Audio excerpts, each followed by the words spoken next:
We're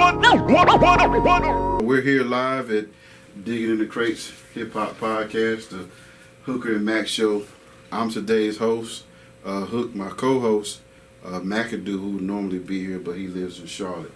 So we want to welcome you to our humble abode. It's a pleasure of having you guys here today to bring forth some very, very good information that people in Greensboro, High Point, Raleigh, Charlotte should know, and also the black community as well. And so if you guys could just introduce yourselves to our viewers and a little bit more about your background, then we'll get into today's discussion. Good afternoon, all.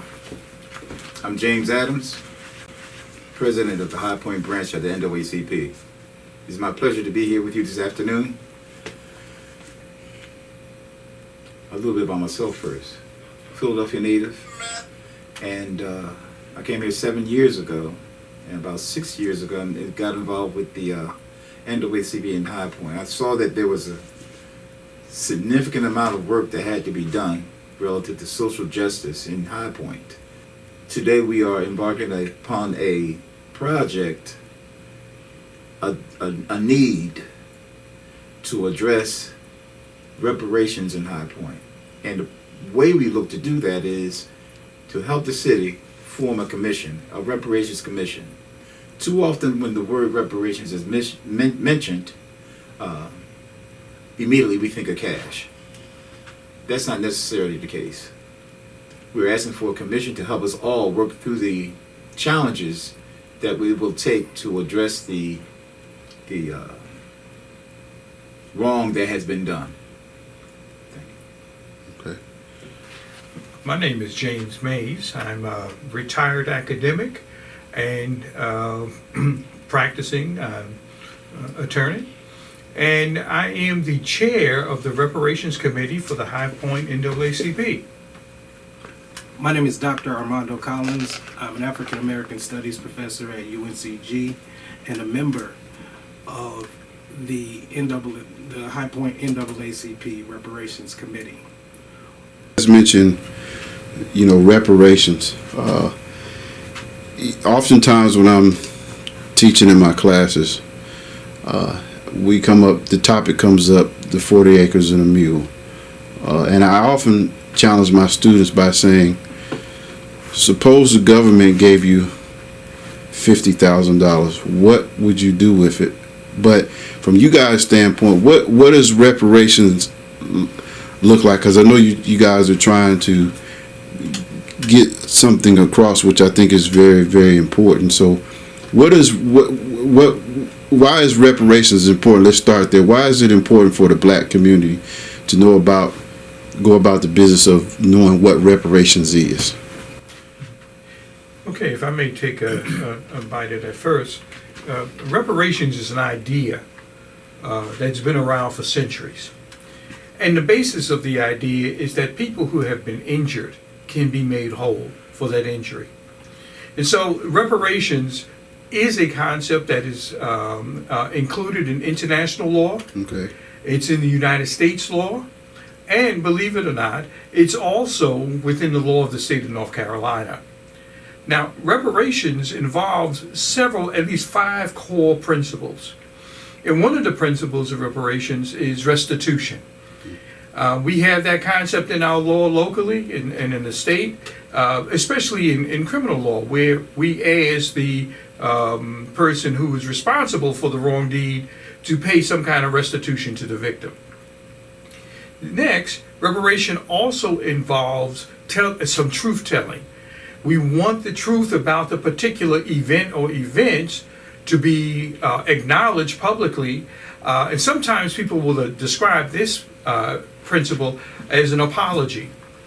And thirdly, reparations involves, some kind of compensation for the wrong deed. It also involves holding the guilty party responsible for the act that took place. And finally, reparations involves the concept of non-repetition. In other words, we want to guarantee that the wrong that was perpetuated in the past, or for that matter that still may be going on, right, a guarantee that that's not going to take place again. And reparations is a legal concept, it's a legal remedy, and it has both a law part to it and an equity part to it, but it's a concept that is very real and is recognized, again, on the international level through international convention, is also recognized within United States law, and is also recognized within the law of the states of the United States. Good. To use some other folks' phrase, with High Point being a city, international city, there should be a part where we all are included with that effort. We live here, we're part of here, we're taxpayers, we go to school here, eat here, house here. It is all those things that make us part of this community. And if there was wrong that was done here to us in this community, let's address it, let's fix it, and move on. It's not going to happen overnight. We're not going to meet 2 or 3 Saturdays and think everything's going to be fine. Mm-hmm. This is going to be long, intensive work. It's going to be work that'll be gut-wrenching. It'll be truth-telling, as Mr. May said. And sometimes we don't want to hear the truth. Mm-hmm. We all just got to buckle up and take it on either side in any way it comes. It'll be a fun ride. Inequality is built into the fabric of what America calls capitalism and politics. Okay. And at the root of that was this concept of race. It was created to systemically broaden what the material meaning of inequity looked like. And that was built on the backs of black people. During slavery, after slavery, up until now, what we're doing is asking High Point to come together and create a conversation that connects that fundamental start to the inequities that lead up to today in housing, in education, in employment opportunities, entrepreneurial opportunities. Those things have a very direct connection to the way America lives its life and has lived its life. The stories that we want to come to the fore in a Truth and Reconciliation forum are going to be directly attributed to what needs to be repaired, what needs to be made whole. Mm-hmm. What's happening in High Point today isn't happening in isolation.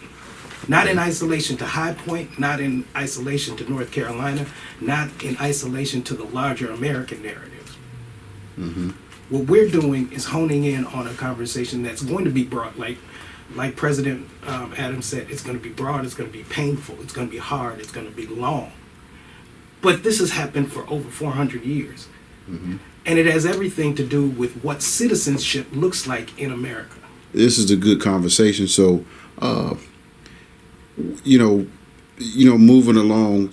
What are some other plans of, I guess, getting the truth out to High Point and its citizens about, the values that are hold on this, Reparations Commission. Well, that's why if you look at one of the principles that's recognized internationally, is that there has to be a telling of this truth. Okay. Because unless people understand what historically has happened, right, and we live in an environment today where there's what we call historical revisionism, Mm-hmm. where people are trying to revise the history so that you can't tell the truth. Somebody the other day told me that, well, no, African Americans didn't come here in 1619. Well, how do you argue against that? That's a fact. That's a historical fact. They move from not wanting to recognize a historical fact, and then they want to spin it. Okay. They want to say, well, yeah, they were on the boat, right? And they did get here in 1619, but they weren't slaves. Well, you forcefully remove somebody from their home and bring them here to forcefully work for you, right? You tell me what that is. So, at the front end of this discussion is that we have to understand what the historical record shows. Okay. The historical record shows, right? The slavery in the Americas started back as early as the early 1500s. We know this, right? We have records. We have the ship's logs. We have the insurance records, right? We have the land records, property titles. We also know that slavery existed here in what became the United States, and up until the end of the Civil War, or the war between the states, whichever way you want to describe it, that slavery was legal in this country. The deprivation and harm that was caused to people was real and documented. Mm-hmm. Post that, we had a series of legal remedies, constitutional amendments, the Freedmen's Bureau, some other things, Mm-hmm. and there was resistance, right, to remedying the situation of African Americans, and for that matter, for all Americans who suffered under the hands of slavery. Mm-hmm. We go to Jim Crow. We know that Jim Crow was de jure. It was the law of the land. Right. And we also know that there was no such thing as separate but equal. Mm-hmm. It was separate and unequal. The record shows that. Mm-hmm. We know, and people complain about the pushback is that, well, for the last 40 years we've had affirmative action, and affirmative action should have helped you, and affirmative action was discriminatory against whites. Well, we've had affirmative action for whites in this country for more than 200-300 years. Mm-hmm. Blacks couldn't apply to the housing. Blacks couldn't apply to the universities. Blacks could not attend or get service at white hospitals. I mean, the list goes on and on and on. Mm-hmm. So this disparate treatment is a historical fact. And so we have to recognize this fact so that we then can begin to talk about how do you remedy this harm. The 1964 Civil Rights Act was very clear. If you read the legislative history, what it did was to outlaw discriminatory conduct from 1964 forward. It was prospective relief. Okay. Did it do anything to change what had become the entrenched disparity in the African American community? No, it did not. Mm-hmm. Right? And that's what reparations addresses. It says, okay, it's all right.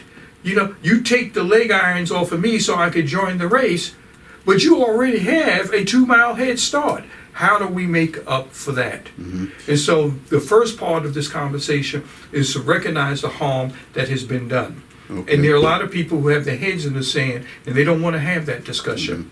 The last point on this, Okay. right?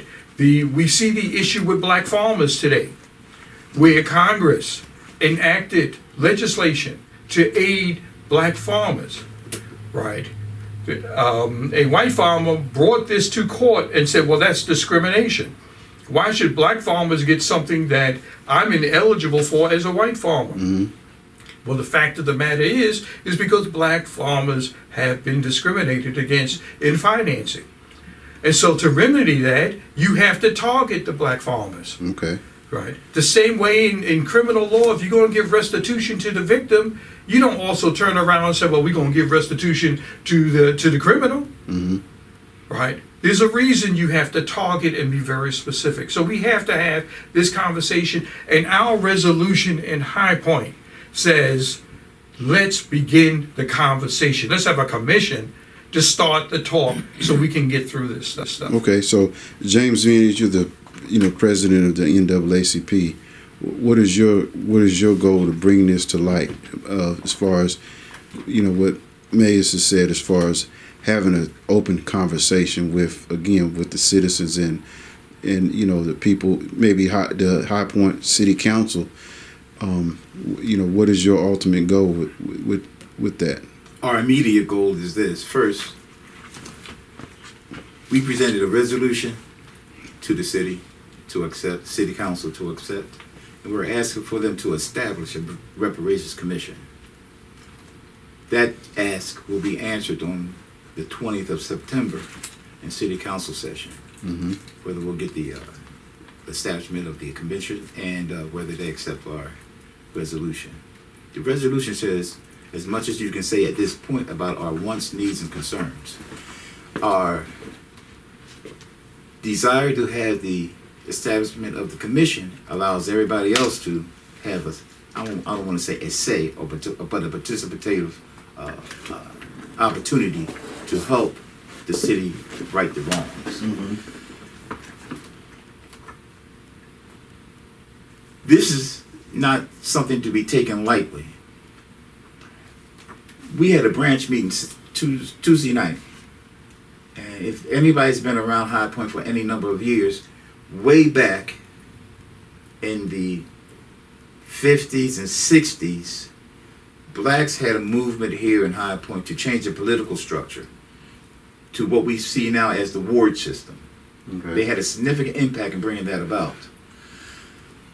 With that, we still have a few seniors who were part of that. Well, one of the bishops in town texted me as we were in the meeting, and he says, Jimmy, what you're doing has never been done in High Point.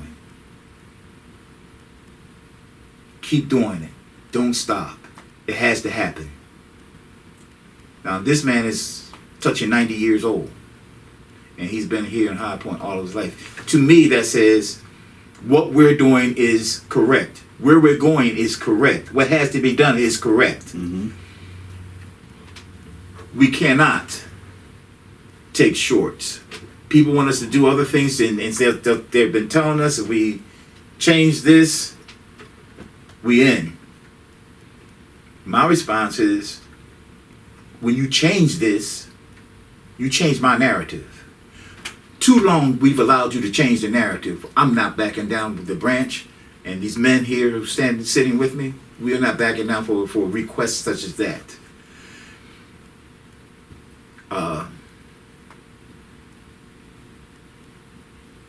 Sit down. Identify what the rights and the wrongs were. Find a way to fix them as a community. We are looking for the council to vote in our favor, and within 90 days hope to be moving on to bringing this commission to life.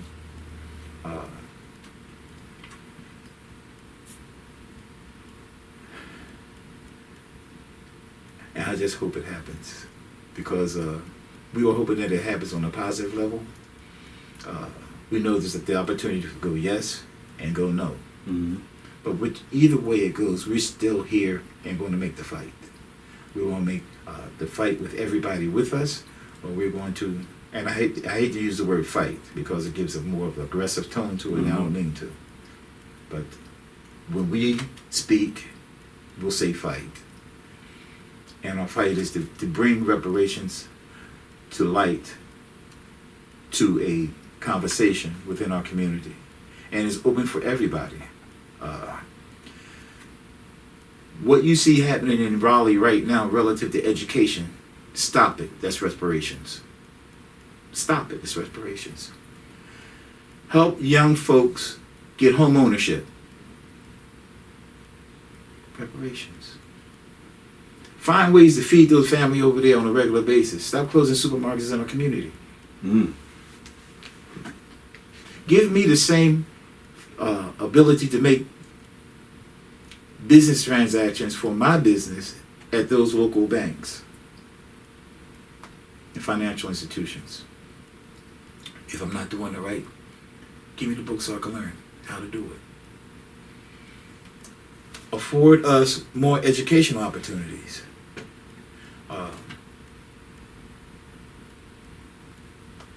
A&T, UNCG, Duke, have places at each one of these universities where our children may have the opportunity to go and be better in what they would like to do in our community, in their lives. Reparations. So much has been, there's so much that we haven't been afforded as citizens of this community.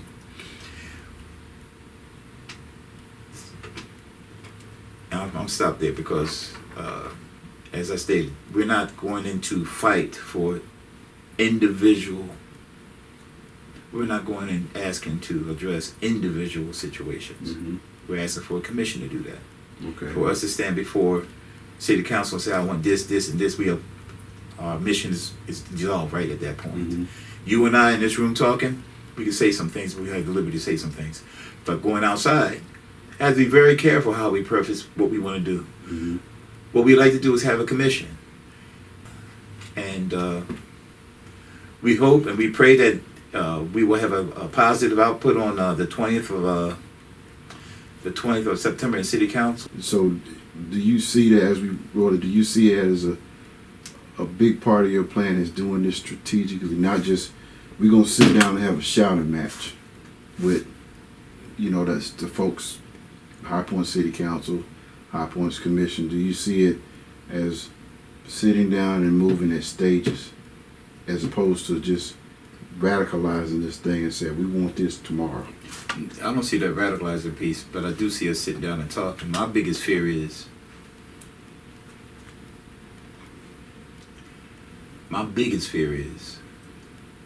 killing us from inside. My biggest fear is someone will come in, one of us will come in and blow everything up. Mm. We've seen it too often, and we need to speak truth to that. We've seen it too. They don't have to come in the room at all. They don't have to come in the room at all, and I see it in High Point all the time. That's my biggest fear. So at some point somebody's being selfish. We have to have that conversation. We have to have that conversation in our community first. I'm not a historian on a lot of things. I do watch a lot of and see a lot of and try to read as much as I can. But I remember in Philly, the police took the Panthers outside, naked, and sprayed them with water hoses. Mm. And then I hear the story that was set up by somebody on the inside. Wow. How many political opportunities that we've seen in our community over the years, and we get killed from the inside? Mm-hmm. We have to be willing to look each other in the eye and be honest about what our intent is. What is your intention? What is my intention? And we'll work from that point. We lose more on black politicians who come to our community and ask for A, B, and C. And we give it to them. Mm-hmm. But what do we get in return? I don't know if that took us off course or not, but it's part of our reality. And that's one of the things that that is one of the things that we're going to have to address as we move forward, because we're asking for a sit down. We're asking for a sit down. We know who we are in our organization. I don't know what's over there. I don't know what's over there. And if over there and over there is still part of what is here now,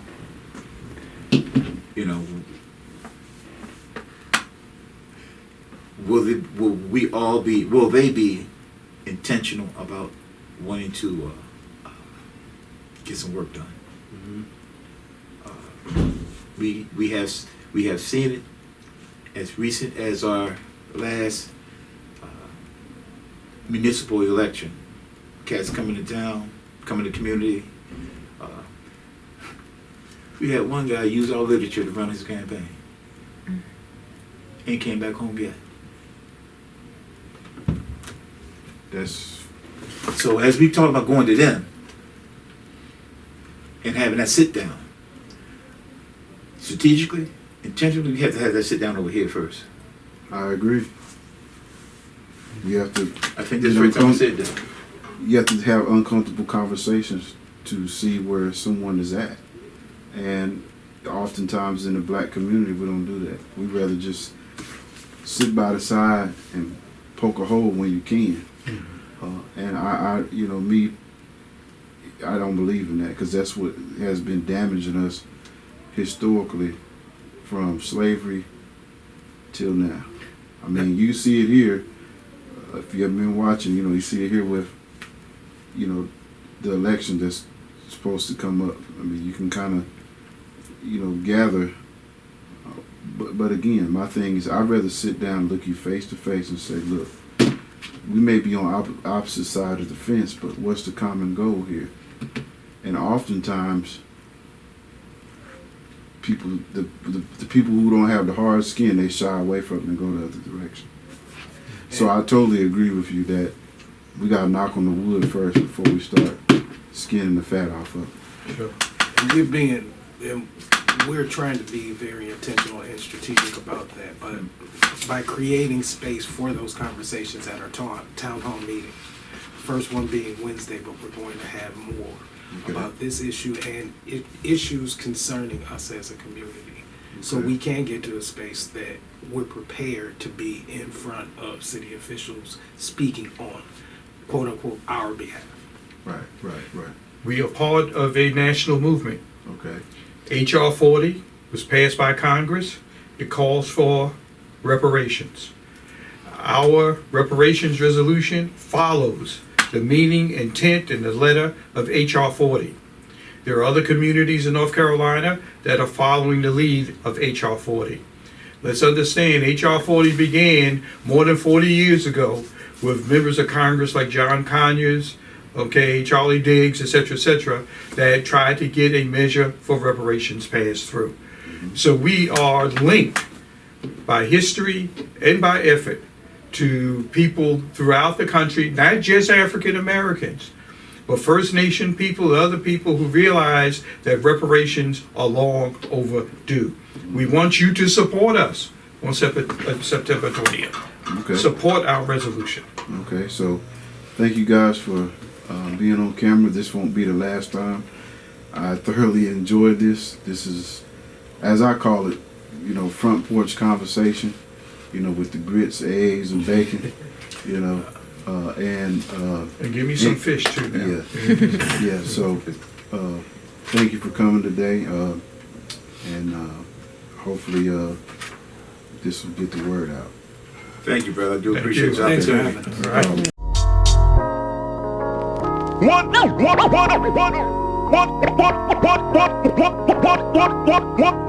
two, three, two,